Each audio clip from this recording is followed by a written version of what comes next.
Köszöntök mindenkit a Inquiry Labs következő akadémiáján, aminek az előadását Balázs Zoltán fogja előadni. Ő az MLG Epitas nemzeti cégnél dolgozik, ha jól tudom, a CTO rangot tölti be, és alapvetően előadásának témája az IoT és IoT-hoz köthető biztonsági megoldások, és ezeket körülövező óriásian nagy hype és problémáknak a boncolása lesz. Nem most szaporítanám a szót, át is adnám a lehetőséget Zolinak, és az alapvetően előre meghirdetettekhez mind híven, most angolul fogjuk tartani az előadást. Zoli, jön a szó. Köszönöm szépen. Hi everyone.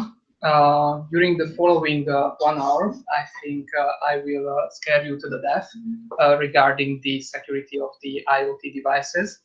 This is not my intention, but unfortunately this is the reality at the moment. So this is my name and this is where I work. And these are some of the things I'm really proud about. I'm the creator of the Zombie Browser Toolkit, which is basically malicious Firefox, Chrome, and Internet Explorer extensions. I am the creator of the hardware firewall bypass tool, which is basically some kernel driver for Windows to bypass hardware firewalls. I am also the creator of the malware analysis sandbox tester tool, which you can use to test some of these next generation fancy APT detector tools. And last but not least, I invented the idea of the encrypted exploit delivery, which has been implemented by the bad guys just 2 weeks after I published my ideas. So how did I get into this whole Internet of Things world? It is actually a pretty simple story. I bought an IP camera for home use, and the day I brought it home, I have found multiple high severity issues in this IP camera, like backdoor accounts, clear text communication, authentication bypass, remote command execution, whatever you want. It was in there. And of course, I notified the manufacturer, and I also published a blog post about this. And 1 year passed, nothing happened. Unfortunately, there is no patch available for this type of camera. And I was thinking that I'm not the only one who has this issue with IoT, that these devices have hardware security issues, but there will be no patch ever. And the question is, what can you do as a home user to basically protect your home network against these horrible IoT devices? So during the following slides, let's say I'm talking about IP cameras, home routers, baby monitors, anything which has to do with smartphones, network attached storage devices, or even we can talk about smart cars. I have also a slide about that. Whenever it comes to IoT security, there is a mandatory showdown slide, which I'm going to show you. This is usually here to scare people about what you can find on the internet. So for example, if I Google I show them for network attached storage devices connected to the internet, then I can see that roughly 160,000 network attached storage devices are directly connected to the internet, which is pretty scary. But when it comes to, for example, IP cameras, here you can see a bunch of live feeds of unprotected IP cameras. There is no hacking there. There is an IP address, there is a TCP port, you go there, you get this picture. That's all. And there are thousands and thousands of devices like this on the internet.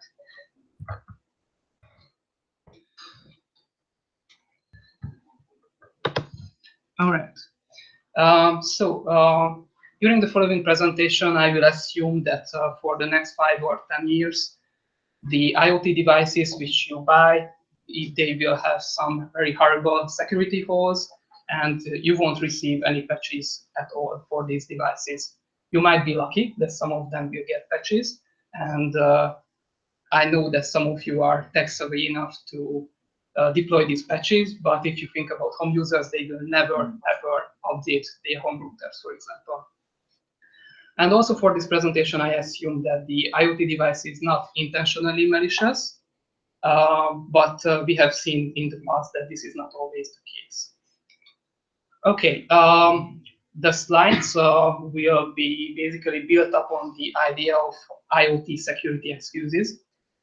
When I'm going to show you an excuse, which people say that, oh, I'm totally safe because I did this or that, and I'm going to show you that if you implement a subpart of these excuses, then you won't be secure at all.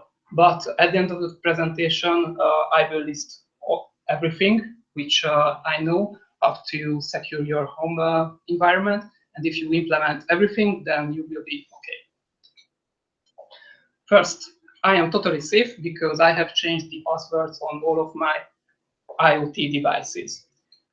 We have seen that most IP cameras have horrible backdoor accounts like root user with the password 12345, and this is really an issue. But people think that if they change these passwords, then they are totally fine. Unfortunately, there are many security issues which can be found in these devices, which basically bypass the password protection. There are memory corruption issues like buffer overflows or format string issues. I will talk about the cross-site request forgery attacks later, what it is and what can be done with those. There are backdoor accounts. For example, my IP camera has a backdoor account. It is not listed in the user's manual. It is not listed on the GUI, graphical user interface. It is not listed anywhere. I know about this account because I have accessed this device with a root user, and then I was able to see that it is there. And last but not least, these devices lack of password brute force protection. So if you choose an easy-to-get password, then you are not protected as well. Next excuse, I am safe. I patch all of my Internet of Things devices. Nothing can go wrong. Unfortunately, as we have seen in the past, patches are late by years. So there will be a very huge window between the vulnerability being published and you receiving the patches for your devices. And as I have witnessed with my camera, I think most IoT devices, they don't get a patch ever. The reason for this is because the manufacturer is not incentivized in doing patches. For the manufacturer, the only profit is if you buy the latest, newest, greatest device. So why release any patches to support the old devices? It's not working for them. Okay, for the following slides, I'm going to basically map the possibilities how your IoT device can connect to the internet. And the risks involved and the vulnerabilities in the IoT device depends very much on the way it is connected to the internet. The worst you can do that you put your IoT device on the internet with an internet routable IPv4 address. And if you do that, just prepare for the apocalypse because I'm pretty sure that your device will be hacked in minutes. Actually, a friend of mine did a research about that. He bought a known vulnerable IP camera. He put it on the internet, and 5 minutes passed, it was hacked. And it was basically just a zombie in a DDoS attack, which was basically overflooding network with packets. So just don't do that. There is a saying that if you basically put your device on the IPv4 internet, these devices will show up on showdown like a hooker on a highway. And yeah, unfortunately, this is very much true. On the IPv4 internet, you can scan it very easily. So it doesn't matter that no one knows your address, it will be scanned in 5 minutes. The next IoT security excuse is usually that the IoT device is only available in a closed network, no one can access it, right? There was last year, I'm pretty sure that most of you heard about this story, that Charlie Miller and his friend Chris Welsack hacked the Jeep. What really happened here? There was a Sprint mobile SIM card inside the Jeep. And from the internet, you were not able to access this SIM card through IPv4. But if you bought another Sprint SIM card, the whole these SIM cards were accessible inside the Sprint network. So what these researchers did, that they bought a Sprint card, they started to port scan the whole Sprint internal network, and whenever they found their own test Jeep device, they were able to exploit through this IPv4 connection through the CAN buses, and finally they were able to do total control over the Jeep devices like steering, brakes, etc. So it was pretty scary. All right, next excuse. The device is only exposed in my area. This means that, for example, it has a wireless access point or something like that, so it's not on the internet. I believe that if we are talking about home users and home networks, then the risk here is not that big, but you can prepare for the guys, the kids next door for pranking you. For example, if there is an open wireless printer, who wouldn't do this prank just to annoy neighbors? I mean, it's just fun. Also, last year, there was a presentation at DEF CON that someone found that in the USA, people are selling smart rifles. What this means, that the rifle has a wireless access point, it runs Linux, and you can basically aim through an application. And it turned out that it had also horrible security issues like open wireless access and vector authentications and so on. So it was totally easy to take control over the rifle. I believe that this whole story is mostly about fear, uncertainty, and doubt, and the risks are not that huge here. But what's really interesting in this story that nowadays even rifles can be smart, and I think this is very scary. Next excuse, I think this is where things are becoming most interesting. I am totally safe because all of my IoT devices are in my home network behind the net, behind the home router. Unfortunately, I think NAT, or network address translation, is the sneaky evil.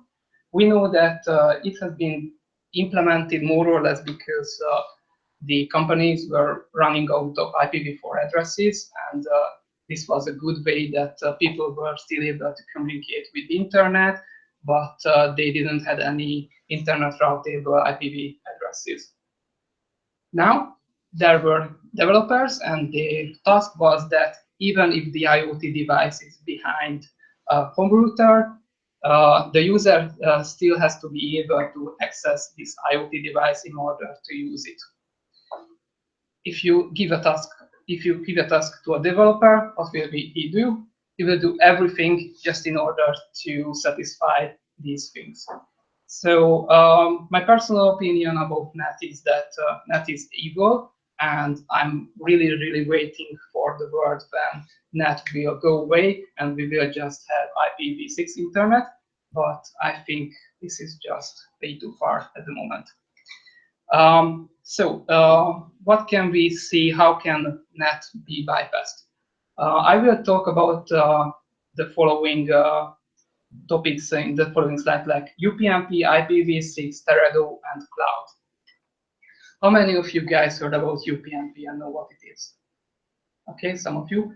This is basically an option in your home router, and some routers comes with UPnP default enabled.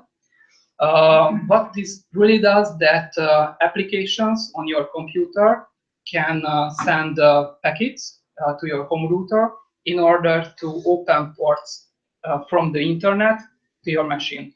Skype does this, some torrent clients does this, and the main idea is that if you open your port to the internet and it's not behind net, then you can become active on the internet, so you can access more content, or the speed will be higher, and things on.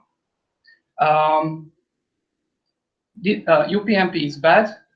If you really care about your home security, you should disable it and do manual port forwarding if needed. IPv6. I love IPv6, and I could talk about this topic for an hour at least, but unfortunately I don't have the time for that at the moment. What's really interesting about IPv6 is that there are so many IPv6 addresses that you cannot just scan the internet and find the IPv6 devices like you can do with IPv4. Now, people are always creative and they are finding new ways. And there was a very interesting story. It was this February.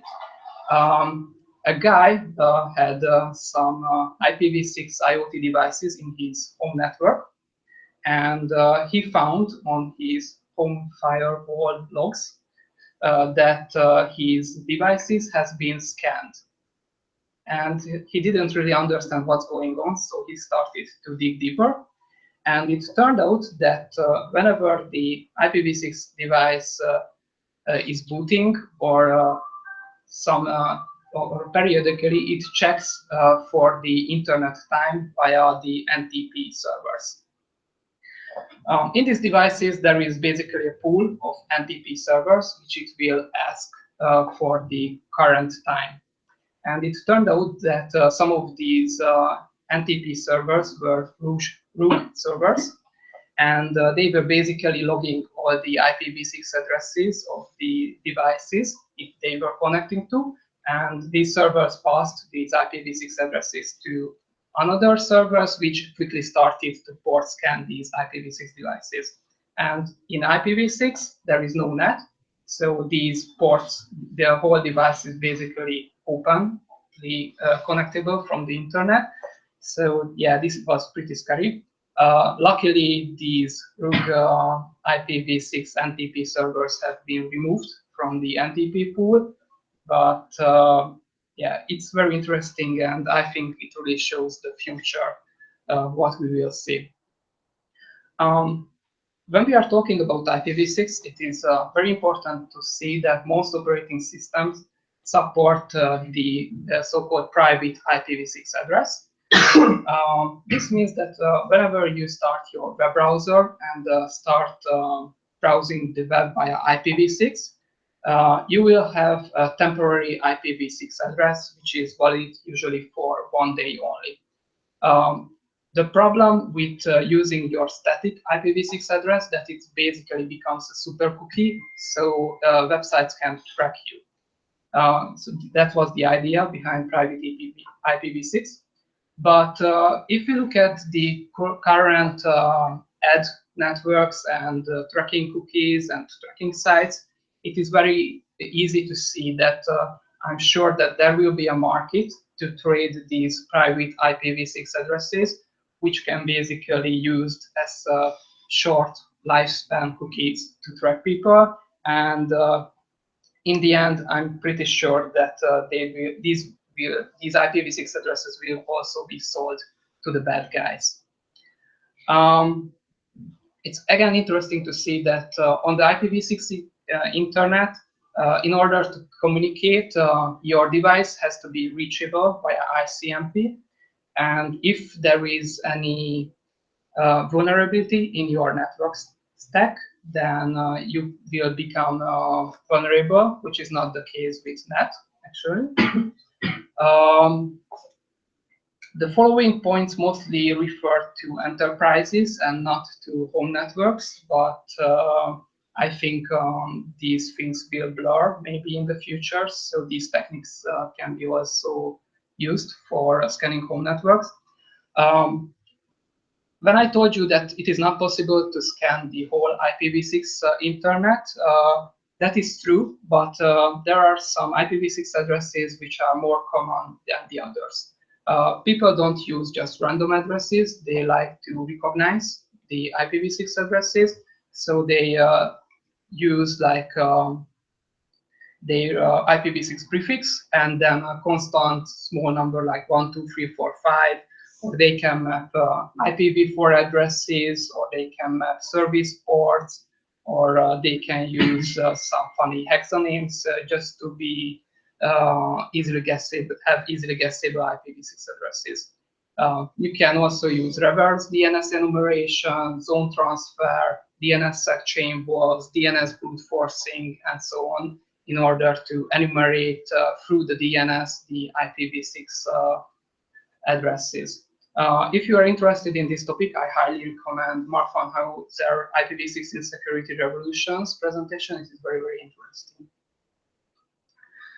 Okay, next topic. How many of you know about the Teredo protocol?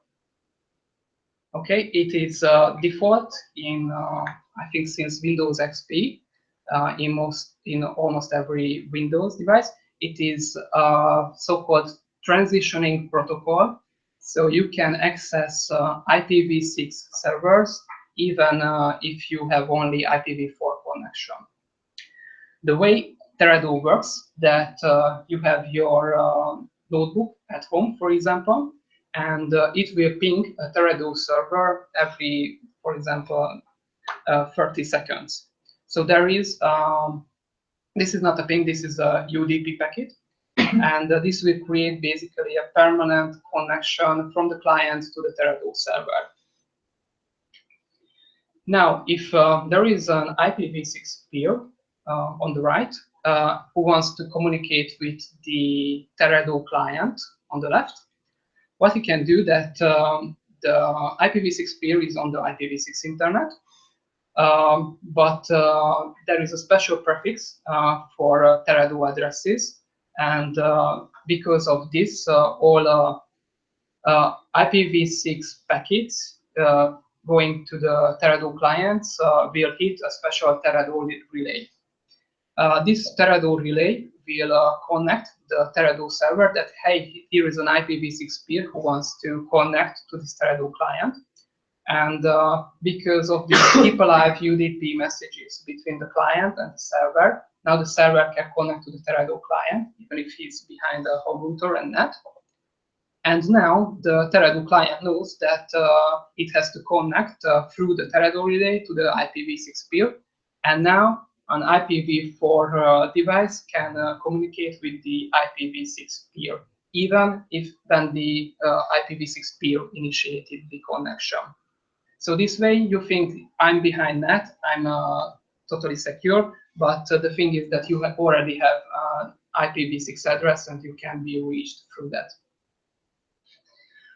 For example, if you have used uTorrent in the past, uTorrent was very famous to configure and use this Teredo protocol, and basically uTorrent was responsible to a 15-fold increase in IPv6 traffic. And they were doing this just for speed, because now if everyone has an IPv6 address, everyone can connect to everyone. So this was pretty interesting, I think. Okay, now let's talk about the IP camera I hacked. You have to know that this research is work in progress, and there are still parts which I want to research. But what was really interesting that the camera had an Android app, and even if upnp was disabled on my home camera and there was no port forwarding configured on my home router, I was still able to access my IP camera through this Android app. And the question was, how? Because if you look at this diagram, if my Android phone is behind net and the IoT device is behind net, there is no way that they can connect to each other.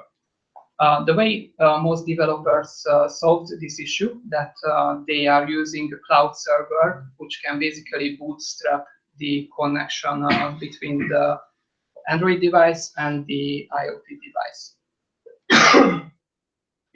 The way my camera works is pretty similar how this Teredo protocol works.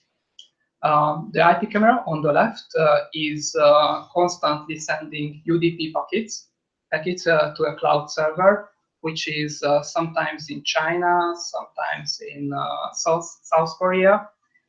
Doesn't really matter. And whenever I want to connect to my IP camera from my Android client, there is a packet from the Android client to this cloud server with only the ID of my camera. And the response packet from the cloud server includes three IP addresses: the local intranet IP address of the camera, the public IP address of the camera, and the cloud relay server.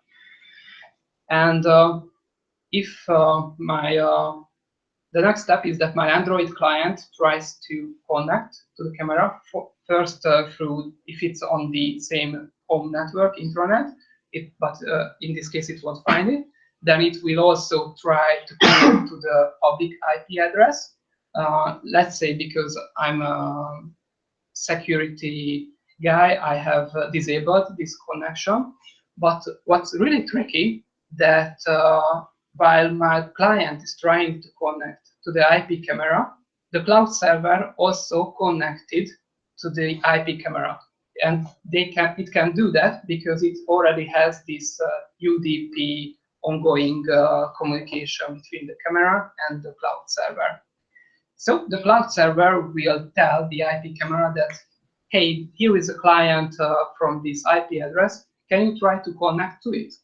And the IP camera will happily connect to my client.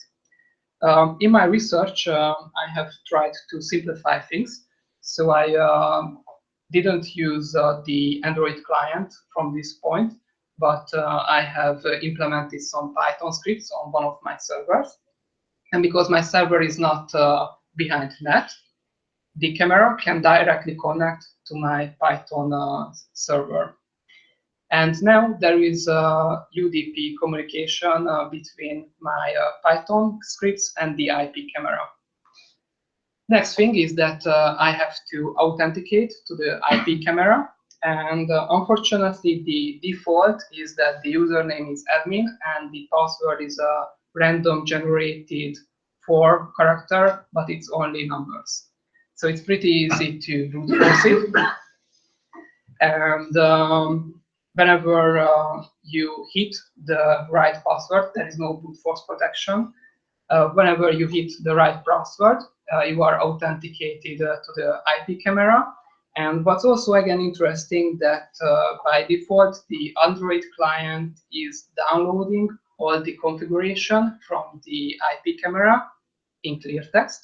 And this includes all the FTP passwords where the camera pictures are uploaded, all the email passwords, which is used to alert me, and also it includes the wireless passwords of my home network. Pretty cool, huh? So this is part of the Python scripts I have used, and it's using Scapy. I really recommend you to check the Scapy project whenever you want to some TCP, UDP, or any network level custom protocol communication. It's awesome. But let me show you how this really works.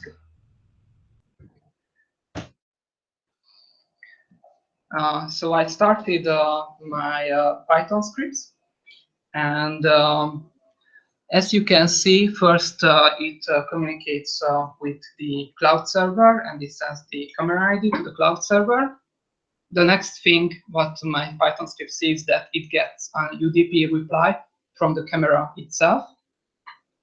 And now I can communicate with the camera, and I can start to brute force the passwords.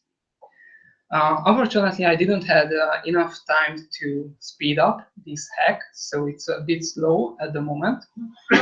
But I'm sure that one can multi-thread, for example, this brute forcing process, and some of the steps can be skipped because at the moment every new authentication includes the clouds connecting to the cloud server, because I cannot just go back that I try a new password because this session is broken or something. So this is how this brute force works, and whenever I try the correct password, which is 1337 in this case, I get the answer from the IP camera that the authentication was successful. Now I can access everything from the camera. Okay, next, IoT security excuse. None of these apply to me because my home network is super firewall. There is no cloud connection, no port forward, no UPnP, no IPv6, nothing. Unfortunately, it's not easy to see on this screenshot, but what really happens here that this is an HTML file served by a malicious server, and it is basically brute forcing all the known and all the known IP addresses, which is probably used for a home router. Meanwhile, it also tries to use default passwords for these home routers like admin, and it in a GET request, it changes the DNS servers of the home router. And whenever the browser parses this HTML file, it will connect to all of these links. And if you have a vulnerable home router on the address which it tried and you haven't changed your home router password, then the DNS server settings will be changed. And whoever controls your DNS server can basically initiate any man-in-the-middle attack against you, which is not good. So they can deliver malware to you, or they can change content, things like that. So it's really, really not good. Whenever I saw this, I was thinking, what can I do to protect my home network against these kind of attacks? And it turned out that if you use any adblock software in your browser, you can configure it that basically your whole home network acts like an ad network. So this advert blocking extension will block access to your home network. What really happens here is that I use two browsers at home, one to access the internet and one to access my home network. So this is, I think, a very, very good way to prevent all these attacks. Next excuse is that I am safe because I have changed the network range in my home network, so these scripts won't be able to brute force it. Unfortunately, this was true in the past, but whenever WebRTC was implemented, this whole thinking became false. How many of you heard about WebRTC? What it is? Okay.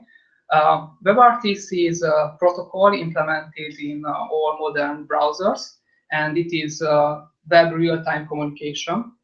The most easiest explanation how it works is that think about Skype, but without any plugins in your browser. So you can basically stream video or audio from your browser, even if both clients are behind net. And one of the key parts how WebRTC works is that it shares the internal IP address with the WebRTC web server. And if this internal IP address is shared, then the attacker already knows the network range of your home network. WebRTC is implemented in all the modern browsers. It's implemented in Chrome in 2012, so it's not that new actually. Still some of the mobile browsers don't implement it, but otherwise it's everywhere. I'm going to show you how this WebRTC attack works, and in order to demonstrate this, I have used the FreeNAS operating system. This operating system acts like a network-attached storage. And what's really interesting about this, that an old version had a horrible security bug that the admin console was accessible without any passwords.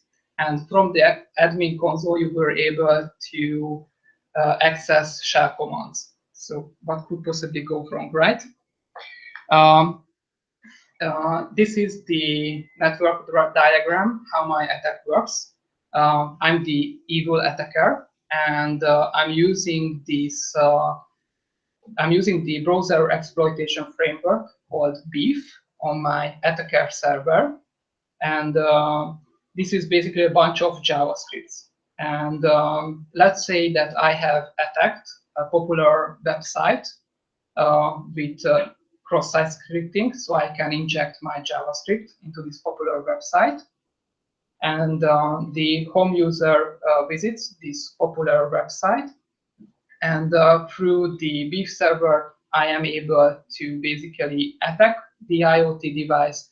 And at the end, I will have shell access from the IoT device to my attacker server. Okay. So here you can see that I did set up a Netcat server on my attacker server on port 4444. And this is the home user who I will attack. And let's say that I convince the user to visit the website, and there is some interesting content on the website. And here is the injected script which I use in my attack. Either I control the web server, the user visits, or somehow I was able to inject my scripts. So let's say that the user is watching a very interesting video, and meanwhile I can see the client on my browser exploitation framework server. And first, I'm using this WebRTC attack. And here you can see that via WebRTC, I as an attacker, was able to get the internal IP address of the home user. So now I can start to scan his home network. So let's use the port scanning module. Unfortunately, the default port scan module in Beef was not working for me, so I had to change that. Actually, it was showing closed ports as open and open ports as closed. I didn't really know what happened there. So I start to port scan the home user's internal network through his browser via this injected JavaScript.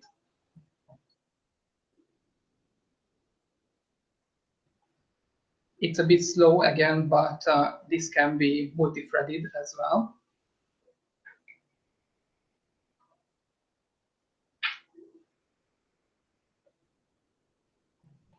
And there you can see that one of the IP addresses has HTTP web server open. Sometimes you can also try to fingerprint this device, what it is, but it's a little bit buggy. So let's just say that I know that this is the FreeNAS device, and I know that this is a vulnerable version. So let's try to send some command shells to this NAS device, and there you go. On my attacker server, now I have put a shell to this network attached storage device without any direct connection at all.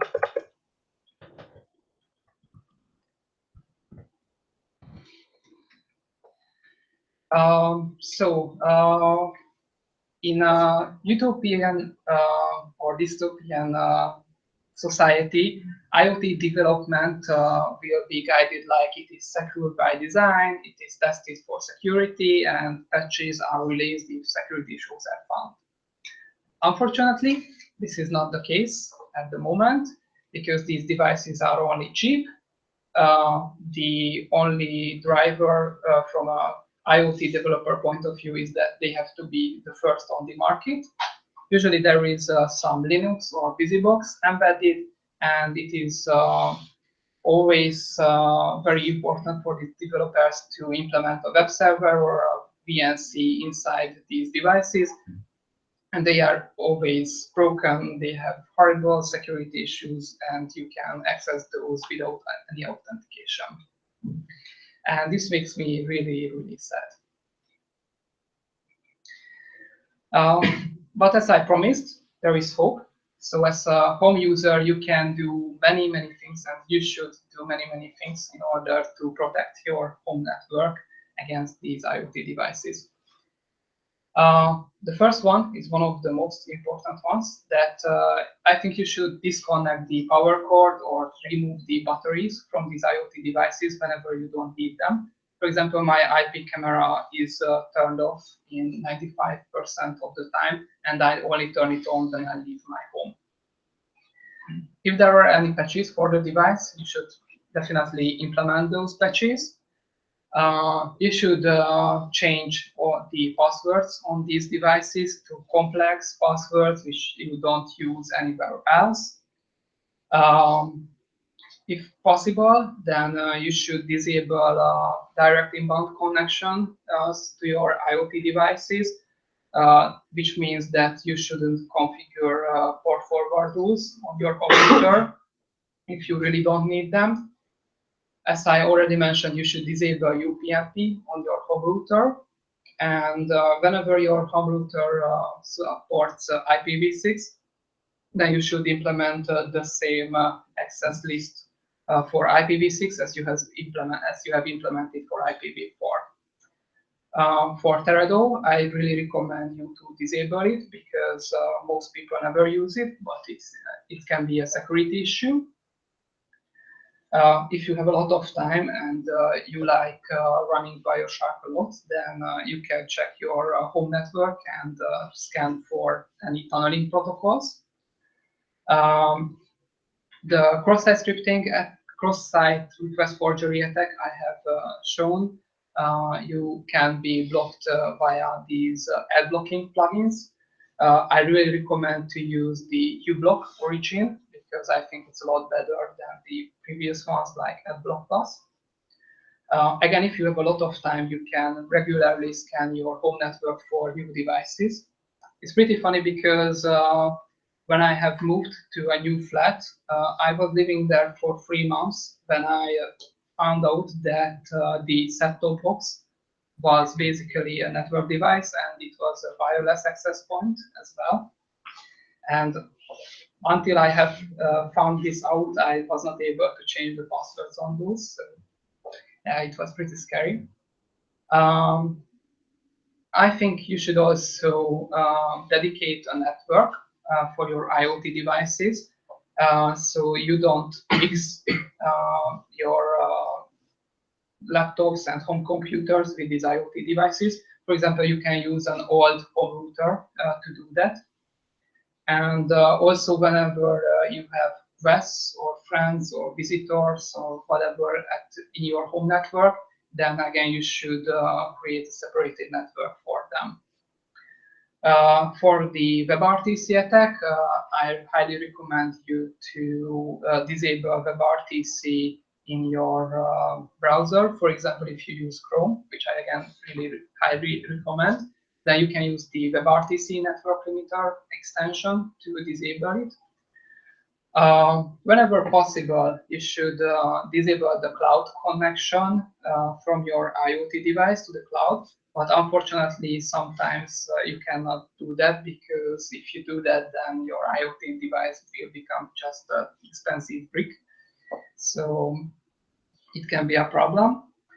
And There is also an interesting attack which I didn't have time to show you, but the basic idea of the attack is that if an attacker can provide a victim domain name with a private IP address which you use in your home network, then some of the security boundaries in your browser can be circumvented. And there are many things you can do in order to prevent these kind of attacks. For example, if you use a DNS server like OpenDNS, then they will filter these DNS responses, so it won't be vulnerable. Or if you operate your own DNS server at home, you can do that. Not many people do that, I know. Or you can also implement some DNS filtering firewall on your edge routers, or if you have a home firewall. And last but not least, for example, the Firefox NoScript plugin also protects you against these kind of attacks. Yes. So it has been told that smart devices will make our life easier, and yeah, maybe in the future this will be true, but I believe that until then these IoT devices will make our life lighter. And last but not least, my most important advice is that you shouldn't really buy IoT devices, because sometimes they have no use at all. I mean, they are fancy and they are advertised as you need this thing, but in reality, you don't need those smart devices at all. Okay, so if you are developing IoT devices, what I highly recommend you that you should implement software development lifecycle in your software development lifecycle, the security. And because if you implement security in the beginning of your development process, then it will be a good product at the end. But if you try to add security at the end of the project, it never works. Also, if you have money, then you should continuously test your IoT devices against security attacks, or you can even use bug bounties, for example, for that. But again, these things are very expensive. I highly recommend to implement seamless auto update in these IoT devices, because home users will never ever implement those patches if they are not seamless. And I also recommend that whenever you design the IoT device, the cloud components should be opt-in feature, and the IoT device should be usable without any cloud component at all. If you are from the government, anyone? No? Then I think you should follow the Federal Trade Commission from in the USA. And this year, for example, they have fined Asus because Asus was delivering vulnerable home routers to the home users, and some people had real damage from these horrible home routers. And FTC found that they are basically responsible that people get secure devices. So they started to find those manufacturers who do not test for security issues with their devices. If you have 1 hour and you want to laugh, I highly recommend you to check the 150 batshit stupid things you can put on the internet presentation from Dan Tantler. It is awesome. I mean, you should really watch it, and you will be amazed what you can find on the internet. And last but not least, 2 quotes, which I really don't like when it comes to IoT security. The first one, there is no cloud, just other people's computers, and there is no Internet of Things, just other people's computers in your house. And sadly, this is true. And the other quote says that the problem with building a smart home is that you end up with a mini data center minus the admin and security fork. So if you have a lot of free time, go ahead, Otherwise, just don't do that. So that's all, folks. That's all I wanted to share with you. First of all, thanks for the presentation. As I can see, we have a couple of minutes for questions. So if anybody here with the local site, if you have any questions, feel free to ask on the door. I would like to ask a question. Maybe a little bit louder. So. I will repeat. Okay, totally will. I had a whole term with OpenVRT, and I created a guest network on the same Wi-Fi channel, but the different Wi-Fi channel. Is it safe? The question is that this guy implemented a dedicated Quest network on his OpenVRT home router, but it is using the same channel, and the question is whether it is safe or not. As far as I know, it is safe, because even if you use the same channel, because it's a different SSID, from the network routing point of view, it's totally separated, so it's a good thing.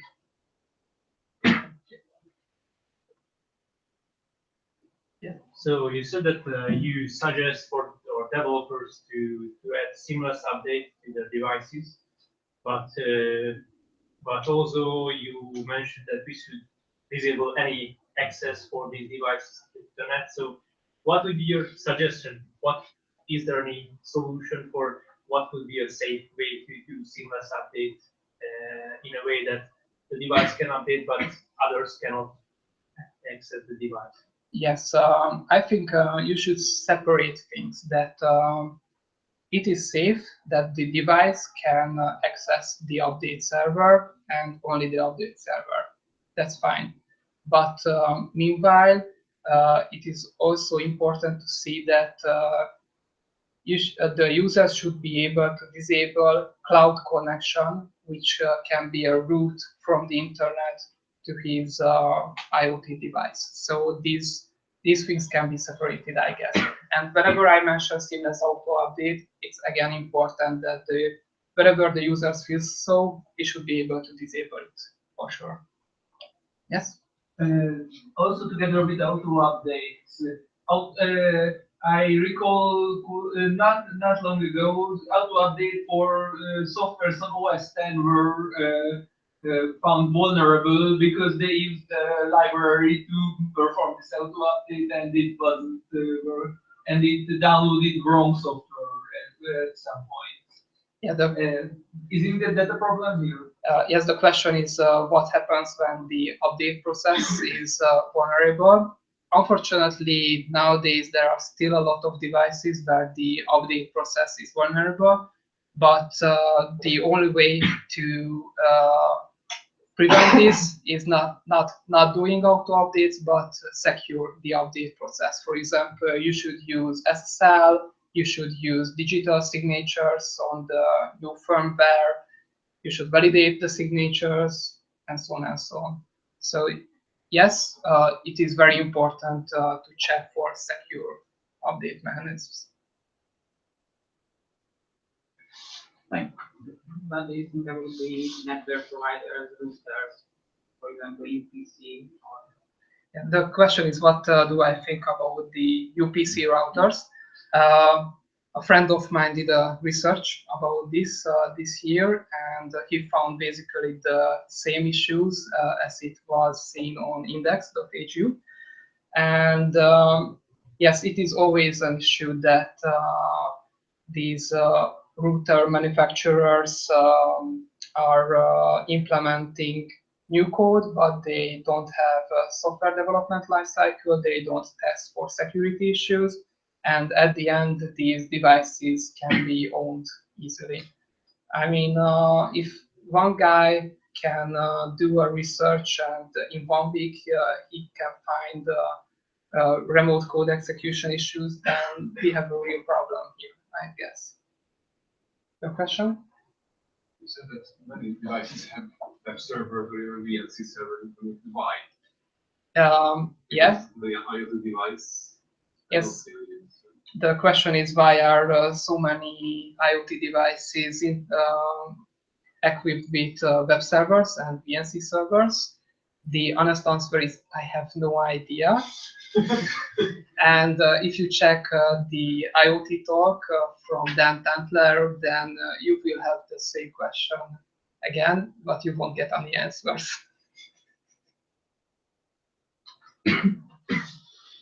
So, any other questions?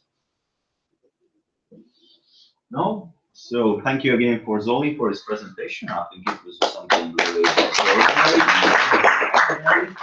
And I think this is the end for today.